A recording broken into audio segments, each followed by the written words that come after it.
Hey there, Tall Man Clan, welcome back. Today we're in York, Pennsylvania. We're at Ben's RV Center. We're gonna look at a Wildwood Platinum. This is the 29BDB. Come on. All right, so right up front you can see there's a huge storage compartment. This is not exclusive to the outside though. We will show you more from the inside, but a great big door so you can put bins in there. What I find neat is right above on the back side of the door, this is a dry erase surface.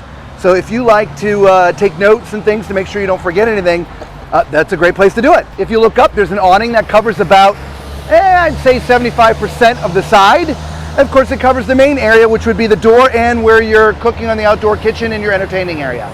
By the way, we got to apologize for the noise. We're literally on a main highway, and so it's really loud. We do apologize. All right, so you have a little outdoor kitchen. So you got a little Everchill mini fridge, and of course there's cabling and stuff in there. And a solid surface, if you will, type outdoor grill. It's not burners, what I'm trying to say, it's a griddle. We love the griddle, okay? You do have your outdoor marine grade speakers, step above step. As you come around to the back, you will see there is no ladder here, and your spare tires mounted underneath, not on the back bumper, but you are pre-wired for a backup camera. Coming around to this back corner, this is where sort of the utilities are. You have your power connection and your city water connection. Beneath is your manual crank down jacks, and you have one of your two sewer connections right here. It's easily accessible, which you can see. As we move down the slide here, just on the other side of the slide is the other sewer connection. Again, on the other side of the slide, which is great, so it's easy access. This door here is the other side of that storage. As you can see, the door is much smaller. It's locked, so I can't get in. So you couldn't put bins through there. If they were bins, they'd be very, very skinny bins. All right, let's check out the weight. This has a gross vehicle weight of 9,730 pounds, and it has a cargo carrying capacity of 1,861 pounds. Over here, you got two 20-pound propane tanks, an electric jack, spot for two batteries, and your battery disconnect. So let's go inside. All right, well, as you come in here, this has a sort of a very normal travel trailer setup here in the main area. You've got your sofa. Sometimes in a lot of RVs you see theater chairs, but it's a sofa here. You got a nice U-shaped dinette, your kitchen, and an entertainment area right here, meaning your TV, fireplace, and all that stuff. But what's unique about this is the sofa and dinette area. So let's say you want to do a little bit more lounging in this area. Watch this.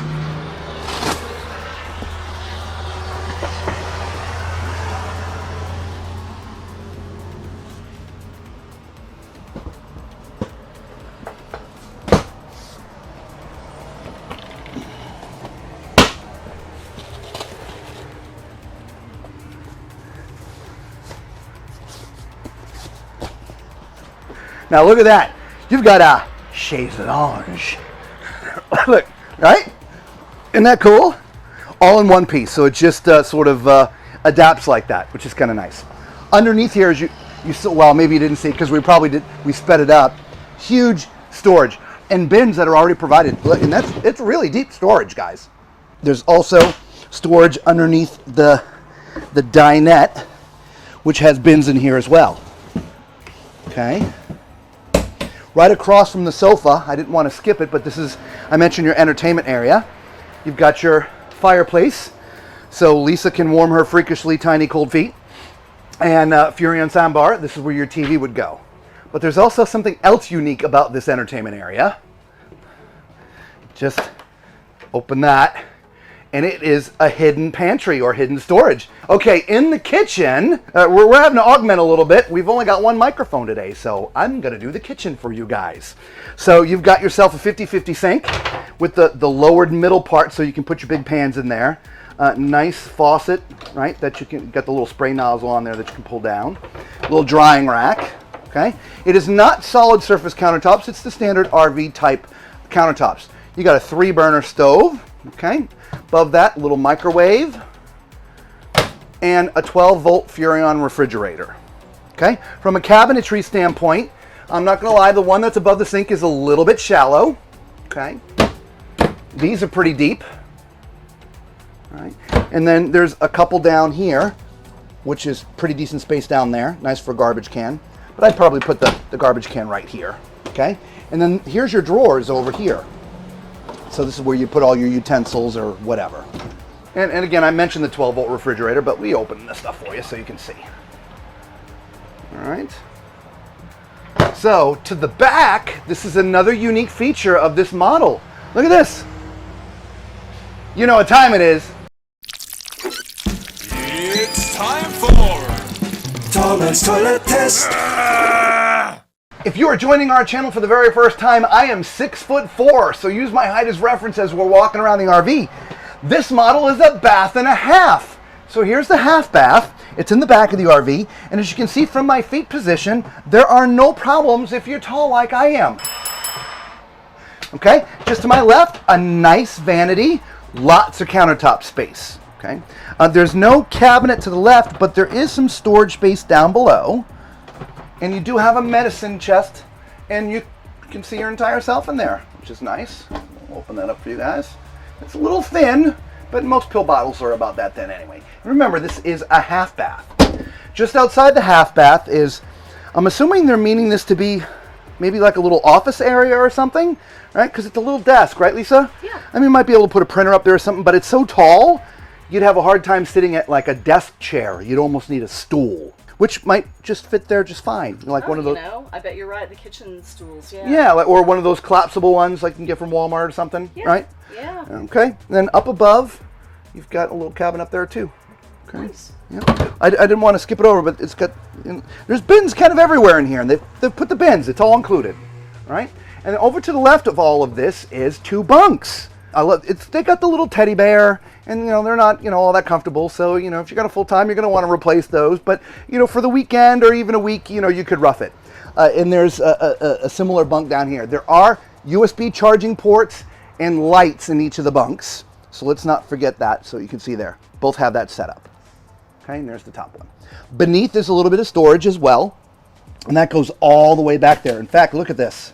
Oh, very nice. What? So if you want to put a bike in there, right? Isn't that great? It's on a piston. Since you're down there, ducted heating, which we prefer the ducted heating, like the in-floor ducted heating as opposed to the ones that come out the side of the cabinet. All right, so there's sort of the bunkhouse part. So let's move forward up here. All right, and here's our main bathroom. And the setup to me is a little challenging. Obviously we're not going to run the tall man toilet testing again, but you can see from sitting, this toilet also has enough room. What's a little challenging is, and it's hard for you to see, there's the camera, but yeah, see, try to close that door, Lisa. My foot's in the way. What we're trying to get at is the sink is behind the door. Okay, so let's say you're outside doing something and you want to come in here and use the bathroom and your hands are all dirty.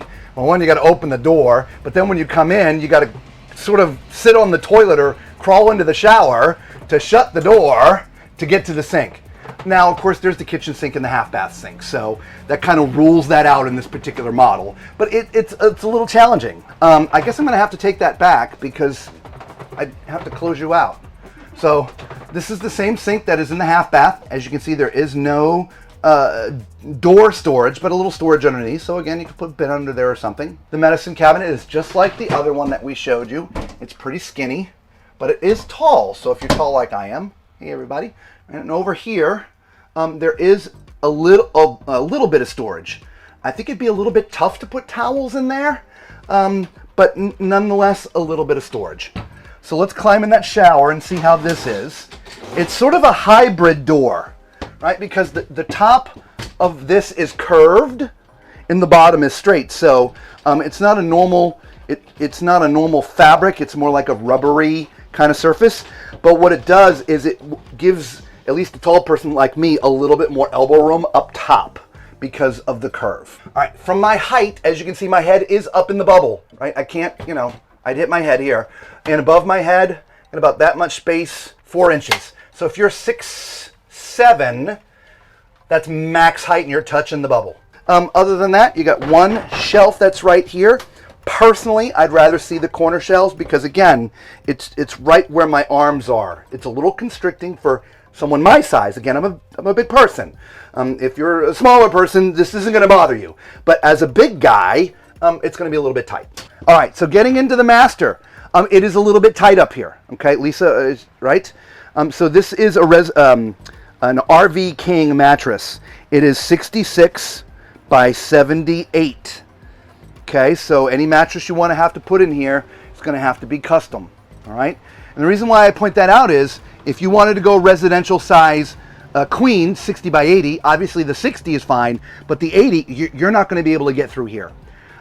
Additionally, but as you see, that's a closet, which we'll show you in a minute, but you see where the door has to go? The mattress, sorry, I pulled it out. The mattress is cut just so the door can open.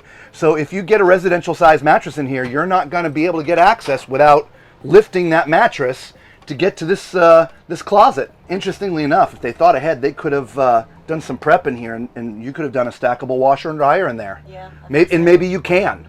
That's possible. Or even just a combo. Yeah. Right? TV backer right there, so if you want to put a TV. As you can see, there's some cabinetry up here, which is great for storing all your clothes. There's also hanging space left and right. There is USB power here to the left. There's USB power to the right. What I do not see is 110 power. Oh, it's inside the cabinet here. So, yeah, look at that. So right there is your 110 power. So if you're going to do a CPAP, you're going to have to run the cable in through this part here, or just put the whole thing inside. All right, so this is our first time seeing this model, bath and a half, which is something we're looking for. We find there are some challenges, right? A little bit of storage issues, the mattress with the bed there. Oddly enough, now the power, it's there, but it's in the closet. I don't know. What do you think? Is that power, if you had a CPAP, is that going to be challenging for you to have the power in the closet? I don't know. It could just be us. Let us know in the comments down below what you think of where that power is in the storage in this unit. If this is the first time you guys finding our channel, do us a favor, hit the thumbs up, subscribe, become part of the Tall Man Clan. It doesn't cost you a penny, and it helps out the channel a lot, and we would really appreciate it. For the Tall Man Clan out there, God bless you guys. Thank you for being with us through thick and thin. Until we see you all again, be safe.